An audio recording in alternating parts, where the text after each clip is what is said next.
પ્રિય વિદ્યાર્થી મિત્રો, વાલી મિત્રો, શિક્ષક મિત્રો અને ગુજરાતના સર્વે નાગરિકોને મારા હાર્દિક નમસ્કાર. આજે હું ખૂબ આનંદ સાથે આપ સૌને એક ખાસ બાબત વિશે વાત કરવા આવી છું અને વાત છે મજાનું વેકેશન. નામ સાંભળતા જ તમને લાગશે કે આ કંઈક મજાની વાત છે અને હા, આ મજા સાથે શીખવાની પણ એક સુંદર તક છે. સૌપ્રથમ હું ચિલ્ડ્રન્સ રિસર્ચ યુનિવર્સિટીને હૃદયપૂર્વકના અભિનંદન પાઠવું છું. તેમણે બાળકોને ધ્યાનમાં રાખીને એક એવું મોડ્યુલ બનાવ્યું છે, એક એવો કાર્યક્રમ લઈને આવ્યા છે જે બાળકોને મોબાઈલથી થોડા દૂર રાખીને જીવન સાથે જોડે છે. આજકાલ આપણે બધા જોઈ રહ્યા છીએ કે બાળકોનો મોટા ભાગનો સમય મોબાઈલ અને ટેલિવિઝનમાં જાય છે. તેથી આ પહેલ ખૂબ જ જરૂરી અને સમયસરની છે.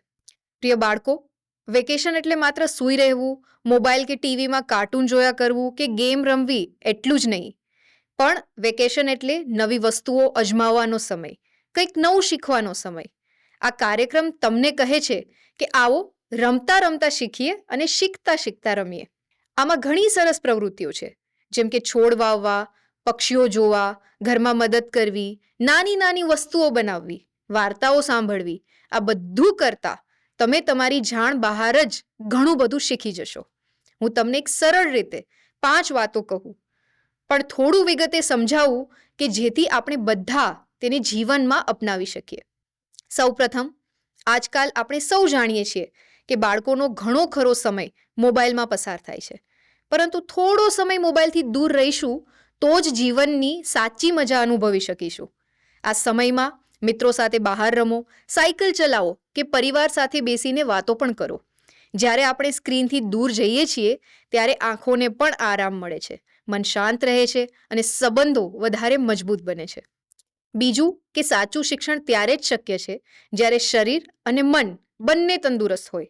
રોજ થોડીવાર દોડવું, કૂદકા મારવા, રમતો રમવી, યોગ અને આસન કરવા પણ એટલા જ જરૂરી છે. સાથે સાથે રોજ 10થી 15 મિનિટ શાંતિથી બેસીને વાંચવું કે ધ્યાન કરવું એ પણ એટલું આવશ્યક છે. આથી એકાગ્રતા પણ વધે છે, ચિંતા ઓછી થાય છે અને બાળકો વધુ ઉત્સાહથી શીખી શકે છે. અને ત્રીજું, પ્રકૃતિ આપણો સૌથી મોટો શિક્ષક છે. તમે એક નાનો છોડ વાવો, તેને રોજ પાણી આપો અને તેની વૃદ્ધિ જુઓ. તમે ધીરજ અને જવાબદારી પણ સમજશો અને શીખશો. સવારે વહેલા ઉઠીને પક્ષીઓના અવાજ સાંભળો, તેમને ચણવા માટે દાણા આપો. તમે સંવેદનશીલતા અનુભવશો. આવી નાની નાની પ્રવૃત્તિઓથી બાળકોમાં પ્રકૃતિ પ્રત્યે પ્રેમ અને પર્યાવરણ પ્રત્યેની જવાબદારી પણ વિકસે છે.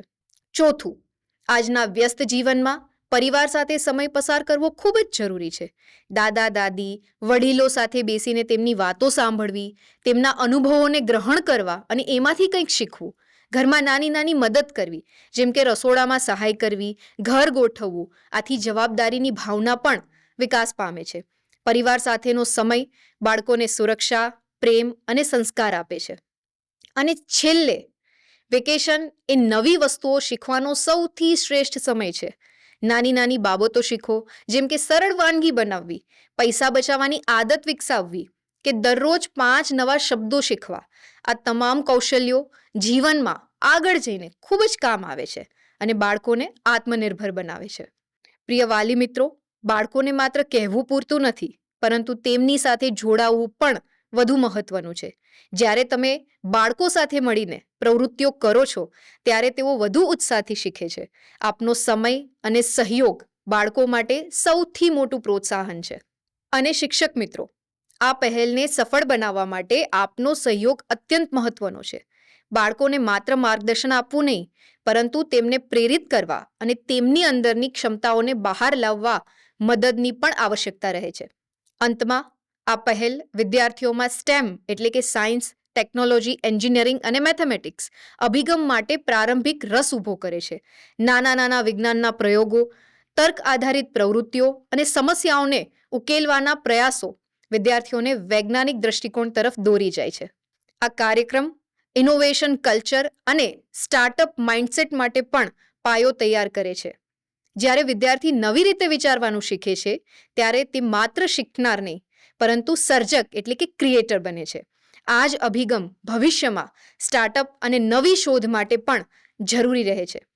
મજાનું વેકેશન માત્ર એક પુસ્તિકા કે કાર્યક્રમ નથી, તે શીખવાની, જીવવાની અને આનંદ માણવાની એક નવી રીત છે.